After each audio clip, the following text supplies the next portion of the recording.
Hi everyone and welcome to your daily tarot reading for Thursday the 18th of June. I'm using the Green Witch Tarot. Thanks for joining me.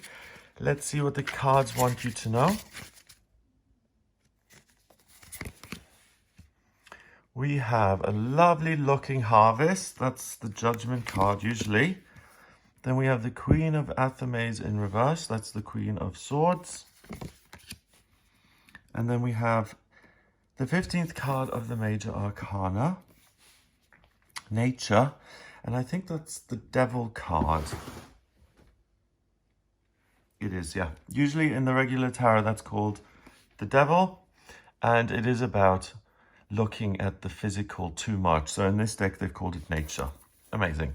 Okay, let's see what this means all together. We've got a lovely looking man standing outside with a tankard of beer or whatever it may be, and all the little fairies and the gnomes running around the vegetables. It's just harvest time. It's summer, it's abundance, it's prosperity, it's joy.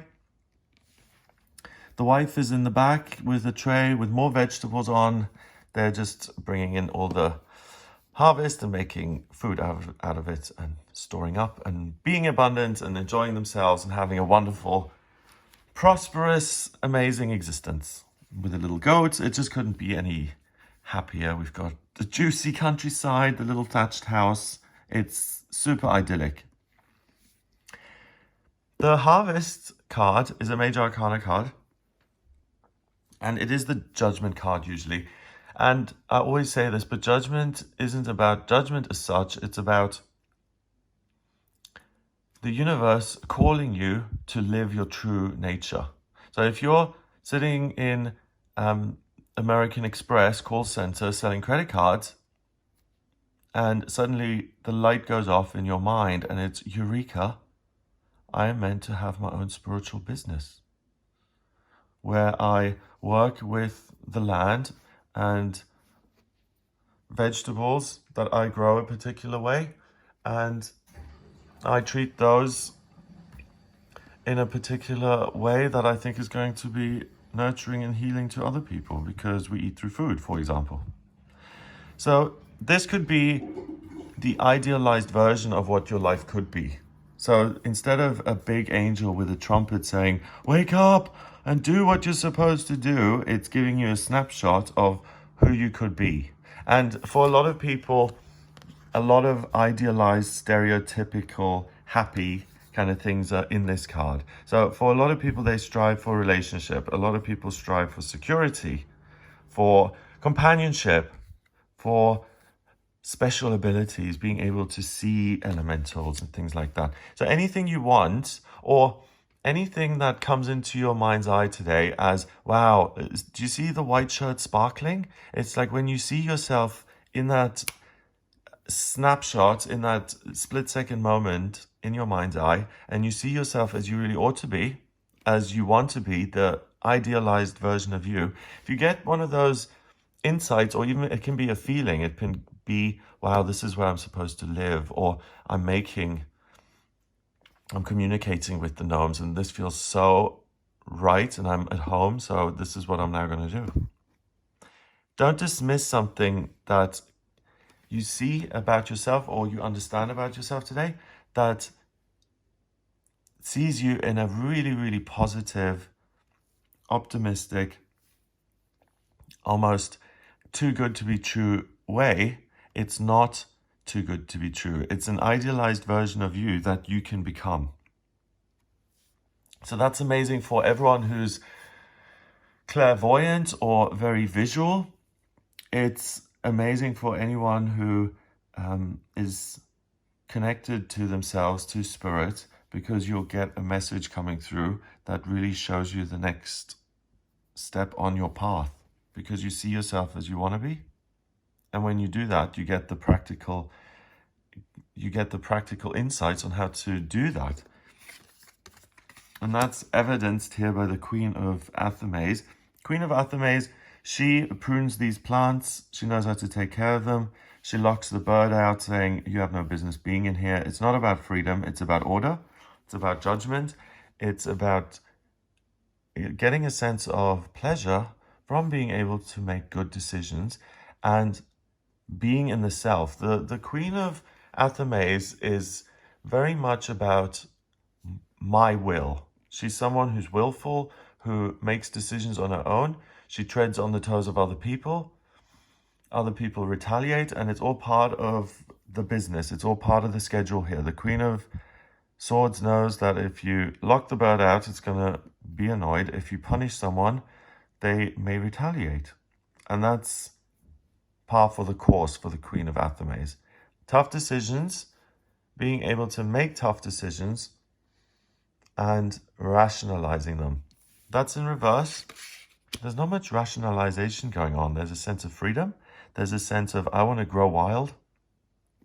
I don't want to make hard, big decisions today. I would rather be informed by the universe, which will bring light into my life and will help me be free. So the first way to do this is to simply say, universe, here's my will, and here's the way I think my life ought to be. Ta-ta-da-da. There you go. What do you think? I'm willing to hand over the reins, to hand over control to you, universe. Show me what you want me to do, and I'll do it. So that way, you're flipping the script. Instead of being the controlling person who wants, but never gets, you're someone who lets go of control and says, what is it that you would like me to do? I don't care. If you want me to go be a monk for 6 years, I'll go do that. If you want me to grow vegetables, I'll do that. I don't care. As soon as you do that and you realize that the universe loves you and it's bigger than you and other people are fundamentally good because we're all part of the same thing. If you see yourself as good, then why wouldn't other people be good? You could argue, well, because of certain behaviors, look, that's evidence that they're not good. But if you look at a lot of those behaviors as well, a lot of them come from, I am trying to make the right decision here. I'm trying to make the best decision for my life, my house, my children, my plants. My. Not in a good way. Let go of the self, the control. And for a lot of people, that's going to be a huge relief. It's going to be like, oh, you can let go. It's okay. You don't have to be on top of everything. You can let go of it. You can let the plants just rule themselves and be free for a little bit. Hand over control. Finally, nature. This is a really nasty trap he's setting. And he's setting that nasty trap. Let's say the bear is his bodyguard. And these little elementals are dancing there. His bodyguard would be injured if the bear trod in that trap. He would be injured if he trod in it, and so would the elementals. I never get this kind of stuff. Why would you do something to someone else when you know full and well how it would affect you personally? Like this guy, he's setting this trap. You see, this kind of thing angers me. That brings out my kind of Queen of Athames because it's just unnecessarily cruel. And that's the kind of thing I would trim off and get rid of, you see? Putting him out of a job. Everything has a consequence. So he knows that if he stood in this trap, it would really hurt his leg. It would chow down on it. So feeling that, how can you do it to someone else? I never get that. Like people, when you read about those stories about people whipping each other and punishing each other, and it's just like, can't you feel that as you're doing it? Don't you have any... It's not even compassion for other people. It's like, don't you have a brain? Okay, and the devil, as such, the nature card, is all about not using your intellect and seeing yourself as a piece of meat and seeing things as prey and the hunter and the hunted. It's primitive. It's, I'm going to trap you so I can murder you and eat you. I'm going to trap you, not because I want to eat you, but for the fun of it, because you're mysterious and I want part of that. It's control. It's forcing other people to lay themselves bare, even if they don't want to. Let's say these elementals, whatever they are secret society. They get trapped. One of them gets trapped. It then has to answer all these questions to this human person who's got no right to know any of these secrets. If the bear steps in, he's going to come along and have to put it out of its misery or whatever it may be. It's not a nice thing. So this card is about, and I like the way they've done it. It's, if you focus on the physical. If you particularly try to control other people through their bodies, so no, you're not going home, I'm blocking the door so you can't leave, or you have to sit there and eat the food that I made, or well, stop pulling a face, you're in the car with us now, so you're coming along for the ride. All of those are, you may say they're minor, but all of those are an infraction. It's the Queen of Swords saying you are along for the ride, you're trapped, deal with it, you're in the situation now, I'm in control. And you can see how that would anger someone. The bear stepping into that trap is going to be angry at the person who laid the trap. It's just something that begets more and more and more and more misery. So the good thing is that you're free of this sense of I have to control everything. And you would never, ever, what's the word I'm looking for? You'd never overstep the mark by imposing yourself on someone through control. You would never impose yourself on someone today because you're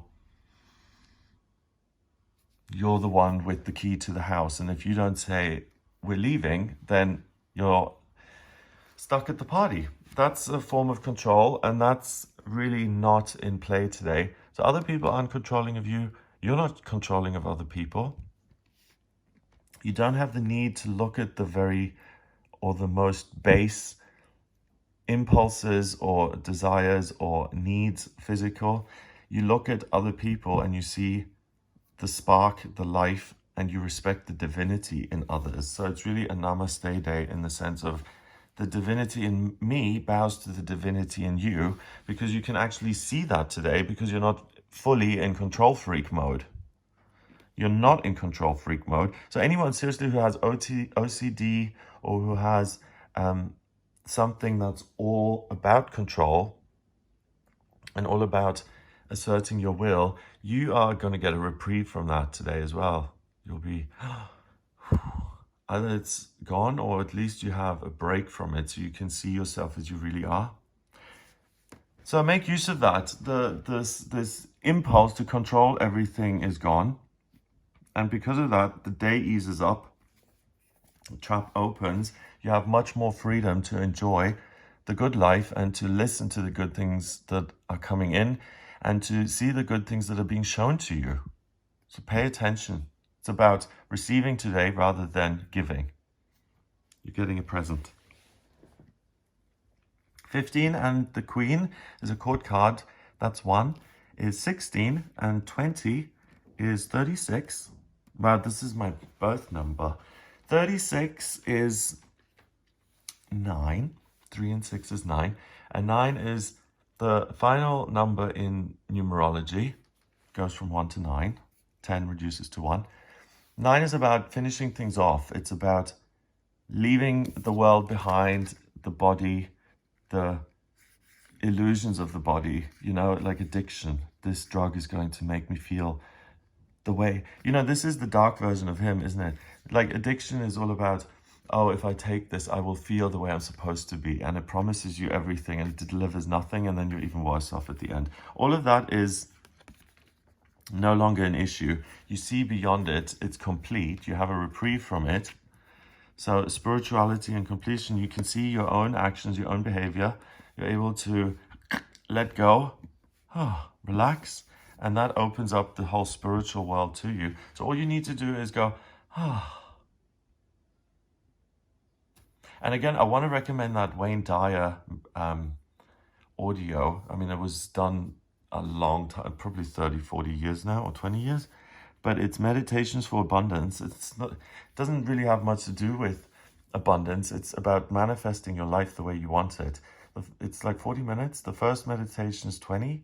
And it's like, and he does it for you. So you can do it in the car with him and without feeling so silly. And then the other 20 minutes are over again. Because those are I'm European. What do I know about and The only thing I know is that when I did that every day, is that I manifested life with the and I breathed life into the things I wanted. And the was about letting go of the need to build and create and decide. And it was about letting go, closing it off, number 9 vibration, which is today, and being in yourself and like a bowl, being receptive and aware of what's going on around you and being willing to receive the good that is coming in. So enjoy. Have a lovely day. If you'd like a personal reading with me, please get in touch via the website, gregoryscott.com.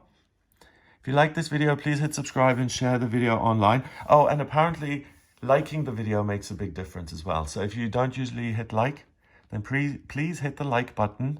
I think that'll, I have no idea. If someone could tell me what the like button does, then that would be great. Because I always see, a lot of YouTube videos I've watched lately have all said, give this a thumbs up, give this a thumbs up. If you could enlighten me as to why that is, that'd be great. Okay, have a great day, and I'll speak to you tomorrow.